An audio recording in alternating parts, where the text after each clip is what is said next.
ಇವ್ರಿಗೆ ಮಾಡೋ ಕೆಲಸ ಇಲ್ಲದೆ ನನ್ನ ಹತ್ರ ಬಂದು ಸೇರ್ಕೊಂಡಿದ್ದ ಮೂಂಡೇದವ್ ಎಲ್ರು. ಹಾಯ್ ಫ್ರೆಂಡ್ಸ್, ಎಲ್ರಿಗೂ ನಮಸ್ಕಾರ. ಇವತ್ತು ನಾವು ಹೋಗ್ತಾ ಇದೀವಿ ನಮ್ಮ ಅತ್ತೆ ಮನೆ ಫಂಕ್ಷನ್ಗೆ. ನಾನು ನಮ್ಮ ಶಿಷ್ಯ ತುಂಬ ಜಾಲಿಯಿಂದಾನೆ ಅಲ್ಲಿ ಹೋಗ್ತಾ ಇದ್ವಿ. ಹಾಗೆ ನಾವು ಅಲ್ಲಿ ಹೋದ ತಕ್ಷಣ ದೇವ್ರ ಮನೆಗೆ ಏನು ಹೋಗಲಿಲ್ಲ, ಊಟ ಎಲ್ಲ ಮಾಡ್ತಿದ್ರು, ಅಲ್ಲೇ ಹೋಗ್ಬಿಟ್ವಿ. ದೇವ್ರು ನಿಂಗೆ ಒಳ್ಳೇದು ಮಾಡ್ತದ. ಹಾಗೆ ಅವ್ರು ಮಾಡ್ತಿರೋ ಕಬಾಬ್ನ ನೋಡಿ ನನಗೆ ಬೇಸರ ಆಗೋಯ್ತು. ಆ ಕಡೆ ಈ ಕಡೆ ನೋಡ್ತಾ ತುಂಬಾನೇ ಜಾಲಿಯಾಗಿ ಆಮೇಲೆ ಸುಸ್ತಾಗಿ ಮೇಲೆ ಹೋಗ್ಬಿಟ್ಟೆ. ಮೇಲೆ ಹೋದ ತಕ್ಷಣ ನಮ್ಮ ಅತ್ತೆ ಮಕ್ಕಳೆಲ್ಲ ನನ್ನ ಹತ್ರ ಬಂದ್ಬಿಟ್ರು. ಭಾಳ ಖುಷಿ ಆಯಿತು.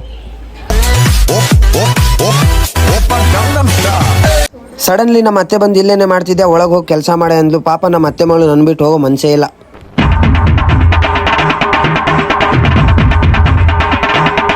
ನಮ್ಮತ್ತೆ ಇವಳಿಗೆ ಬೈತಾನೆ ಇದ್ರು. ನಾನು ಮಾತ್ರ ಅಲ್ಲೋಗಿ ಊಟ ಕೂತ್ಕೊಂಡೇ ಬಿಟ್ಟೆ ಗುರು. ಕೂತ್ಕೊಬಿಟ್ಟು ಸರಿಯಾಗಿ ಮಟನ್ ಎಲ್ಲ ಚಾಸ್ಕೊಂಡ್ಬಿಟ್ಟೆ. ನಿನ್ ಜನ್ಮಕ್ಕೆ ಹೋಗೋ. ಊಟ ಮಾಡಿ ಕಾರಲ್ಲಿ ಹೋಗಿ ಕೂತ್ಕೊಂಡೇ ಬಿಟ್ಟೆ. ಕೂತ್ಕೊಂಡ ತಕ್ಷಣ ನಮ್ಮ ಅಕ್ಕ ಕಷ್ಟ ಸುಖ ಹೇಳ್ತಿದ್ದು. ಕಷ್ಟ ಸುಖ ಕೇಳಿ ಕಣ್ಣಲ್ಲಿ ನೀರು ಬಂದ್ಬಿಡ್ತು. ಹಾಗೆ ಸ್ಟಾಪ್ ಬಂತು ಅಂತ ನಮ್ಮ ಅಕ್ಕರೆಲ್ಲ ಹಿಡಿದೋಗ್ಬಿಟ್ರು. ಹಿಡಿದೋಗಿದ ತಕ್ಷಣ ನಾನು ಈ ಕಡೆಯಿಂದ ಟಾಟಾ ಮಾಡಿದೆ. ನಮ್ಮ ಅಕ್ಕ ನೋಡಲೇ ಇಲ್ಲ. ಹೋಗ್ಲಿ ಬಿಡು ಅಂತ ನಾನು ನಮ್ಮ ಶಿಷ್ಯ ಜಾಲಿಯಾಗಿ ಶಿವಮೊಗ್ಗದ ಸಂತೆ ನೋಡ್ತಾ ಹಾಗೆ ಹೋಗ್ತಾ ಇದ್ದು ದಾರಿಯಲ್ಲಿ ನಮ್ಮ ಸ್ಕೂಲ್ ಕಾಣಿಸ್ಬಿಡ್ತು. Flash back.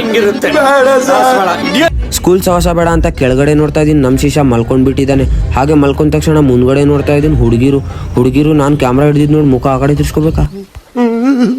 ಅವ್ರೇನೋ ನೋಡ್ಲಿಲ್ಲ, ಆದ್ರೆ ಇಲ್ಲೊಬ್ಳು ನೋಡಿದ್ಲು ಪಕ್ಕ. ಕಳ್ಳೀವಳು, ಅಯ್ಯೋ ಕಳ್ಳೀವಳು, ನನ್ನ ಕೊಂದೆ ಬಿಟ್ಟಳು ಕಣ್ಣಲ್ಲೇ.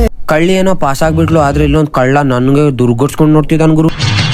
ಈ ನನ್ನ ಮಕ್ಕಳಿಗೆ ತಿಂದ್ಬಿಟ್ಟು ಮನೇಲಿ ಬೇರೆ ಏನ್ ಕೆಲಸ ಇರಲ್ಲ, ಇಲ್ಲಿ ಬಂದು ನಿಂತ್ಕೊಂಡು ಹೋಗೋ ಬರೋರ್ನೆಲ್ಲ ತರಲೆ ಮಾಡ್ಕೊಂಡು ಪೋಸ್ ಕೊಡ್ತಿರ್ತಾರೆ ಬಡ್ಡಿ ಮಕ್ಕಳು. ಅಬ್ಬಾ, ಈ ಅಜ್ಜನ್ ಸವಾಸ ಬೇಡ ಅಂತ ಬಾಯಿ ಮುಚ್ಕೊಂಡು ಹೋಗ್ಬಿಟ್ಟೆ.